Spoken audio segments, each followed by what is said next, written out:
Orlando Scandrick. He's going to stop by the desk. We'll ask him about the state of the Cowboys, the injuries, and the race in the NFC East. We can't wait for that. Finally, I'll have somebody to have my back on this show against that cowboy hate coming across the table. We have a cowboy hater and a lover. It's going to be great. I don't even know why I need to be on the show tomorrow. All we're going to see is a bunch of cowboy cheerleaders.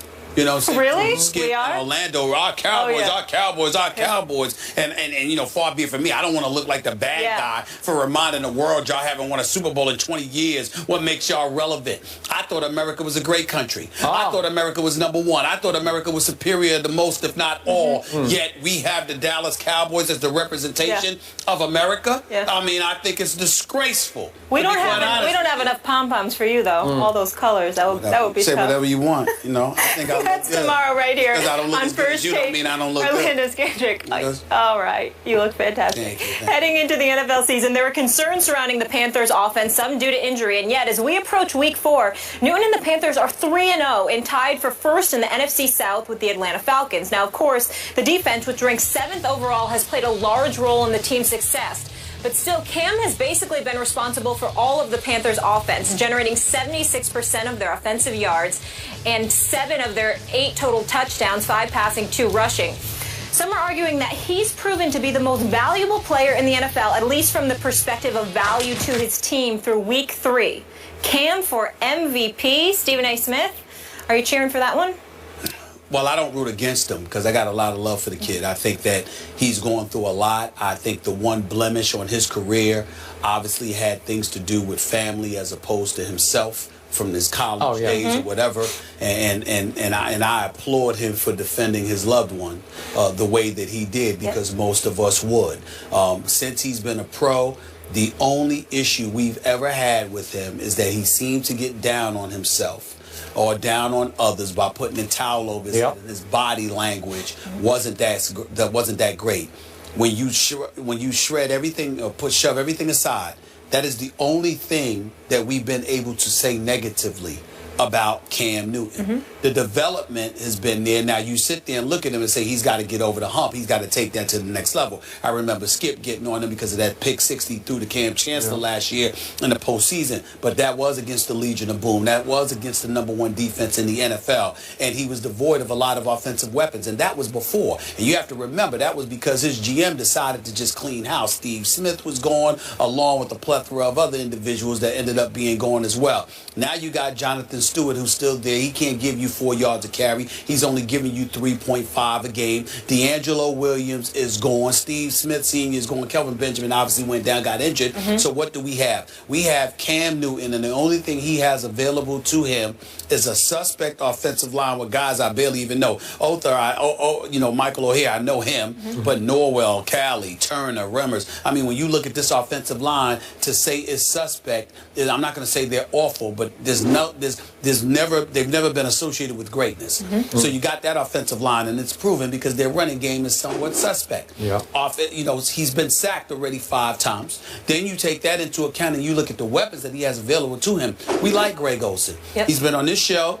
He's played well. Wants to. He clearly has a future in broadcasting, but he's showing that he can still play. Had about 134 yards last week, and the guy is their leading receiver. I mean, this is Greg Olsen we're talking about here. He's your leading receiver, and Ted Ginn Jr. is your #1 receiver, even though he's #2 in yardage behind Olsen. So your 2 primary targets is Olsen and Ted Ginn Jr. You have not much of a running game to speak of, and yet you're finding a way to feed off what that really, really good Carolina Panthers defense gives you, and you're managing to win games. So is he Aaron Rodgers? No. Is he Tom Brady? No. Is he Peyton Manning? No. And he certainly doesn't deserve the MVP award, particularly over Brady or Rodgers, because we know where New England and Green Bay, respectively, would be without those guys. But does he deserve to be in discussion after the 3 weeks, considering what they're doing and what he has to work with?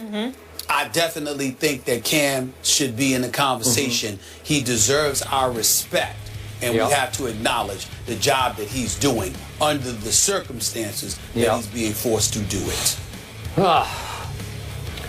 So, if we're talking about Cam for MVP, I'll just give you one scenario whereby it would apply. If this team catapults from its 3-0 start and finishes, I'm going to throw this out, 14-2, he would be right in the thick of the MVP race, because I'm pretty sure he would have to be the biggest reason they went 14-2. Do you think they can go 14-2? No way. I don't. They are clearly the worst of the 3-0 teams so far, and that's no reflection on them. They just are what they are, and they really haven't played anybody of note yet. Their opponents are combined so far 2-7. So they won at Jacksonville 20-9, and they beat the Texans at home by 7, and then they barely held off the Saints and Luke McCown at home last weekend, 27-22, thanks to a spectacular interception by Josh Norman, who's turning into a stud cornerback. So we get back to the defense. It's now ranked so far, just through 3 games against 3 mediocre opponents, it's ranked second in points allowed. Okay, that's pretty great so far. You know, so far against nobody yet, but still, I look at the defense. They lost Charles Johnson to IR for 8 weeks, but they went out and got Jared Allen. I thought that was a sweet pickup, because I think he can still play and he can still help this team. And Kuechly's had a concussion, but I assume he'll be back maybe this week. And then I just mentioned Josh Norman, and Thomas Davis is just a tackling machine. So this defense is pretty legit. The defense reminds me of the team that took them to a 12-4 record and a playoff berth in San Francisco a couple of years back. The offense just leaves an awful lot to be and he lost Kelvin Benjamin, his big 6'5" stud receiver, back in training camp to a freakish injury.